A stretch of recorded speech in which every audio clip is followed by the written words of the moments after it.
In a moment, I'm going to share 4 questions that you should probably be asking your son's Rebbe that you may not have thought of. Welcome to the Jewish News channel, From and Balanced. What do we normally ask our son's Rebbe? How's he doing in learning? How are his skills progressing? How does he behave? Right? Those are the typical types of things that we ask a Rebbe, and that's what's on the Rebbe's radar. And that's all fine and good. Yeshiva is about academia. Let's talk about age K through 8 right now. Leave out high school, whole separate parsha. The question is, though, there's a lot more to school than just the academics and just the skills, which are really important, by the way. And the other part, which is maybe equally important, maybe more, is emotional and social well-being, right? Emotional health. I mean, a kid is in yeshiva many, many waking hours of the day. Their friends are there. There's all sorts of stuff going on that will shape their development. And if a kid's not happy or doesn't have enough friends or doesn't have the right friends or isn't doing the proper activities maybe in their free time, and doesn't have the right outlets, well, then that kid could have a lot of issues and could struggle. And the question is, how do you get the Rebbe to be on top? The Rebbes are busy. The Rebbeim are busy. And I get that. But, and I don't expect them to be on top of every single aspect of your kid, but you can help them along. And the way you can do it is by asking them these questions, showing them you're interested in these things. And it doesn't have to be these 4. You can adapt it to your own child's personal scenario.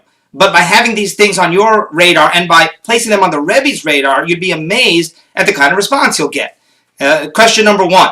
What does my son do during recess? How do they spend their recess? Some kids go outside, play sports. Some kids are very active. Some kids stay indoors and do things. Some kids, believe it or not, just eat snack and stay in the corner and keep to themselves, which is probably not very healthy. So that's question number 1. What does my son do during recess? Question number 2. Who are my son's friends? Who does my son hang out with in yeshiva? You'd be surprised. Sometimes the kid who you think is your son's friend isn't really your son's friend. Sometimes your kid has other friends. And it's not just about good friends, bad friends. I'm not talking about that. But you want to make sure your son has friends. You want to make sure your son is sociable and socializing. So you want to ask the Rebbe, who are my son's friends? You also want the Rebbe to notice these things. Question number 3, how often do you have a shmooze with my son? It's good for a Rebbe. And again, the Rebbeim are busy. But it's good for a Rebbe to get to every kid. We're talking 2 or 3 minutes. Maybe even once a month. Maybe 5 minutes. What are you interested in? Some kids are interested in sports, some kids are interested in learning, some kids are interested in some kind of book that they read or certain toys. I don't know. There's lots of things kids are interested in, as we know as parents. But you want the Rebbe to connect with the boy, which is important on many, many levels. So that would be question number 3. You have a schmooze with my son recently? When's the last time you had a chat with him? Do you schmooze with the boys in general? In a very unassuming, respectful way.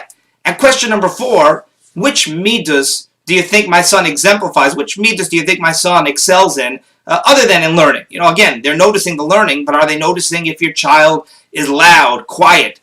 Do they notice if your child is particularly humble, or if your child does a lot of chesed, is nice with other kids? I mean, you get the idea. But by doing this, number 1, you may find out things about your son that you weren't aware of. The Rebbe may find out things that the Rebbe wasn't aware of. But more importantly, you're putting it on the Rebbe's radar. And, years ago, when one of my sons was very young, I asked the Rebbe, I said, who are his friends? And the Rebbe was like taken aback. He had never been asked this before. And he didn't know. He thought about it. He mentioned 1 or 2, but it clearly wasn't something he thought about. I didn't blame him for that. But then a couple months later, we saw him again, my wife and I, and the Rebbe said, let me tell you who your son's friends are. He remembered, to his credit, by the way. And he recognized this is something that we cared about. We were concerned. We wanted the son to have a good social life. Baruch Hashem, it's turned out great. But, I think that's part of why. So, again, adapt it in whatever way you want, but realize and recognize that yeshiva skills and learning, which are really, really important, unbelievably important, are only half the battle.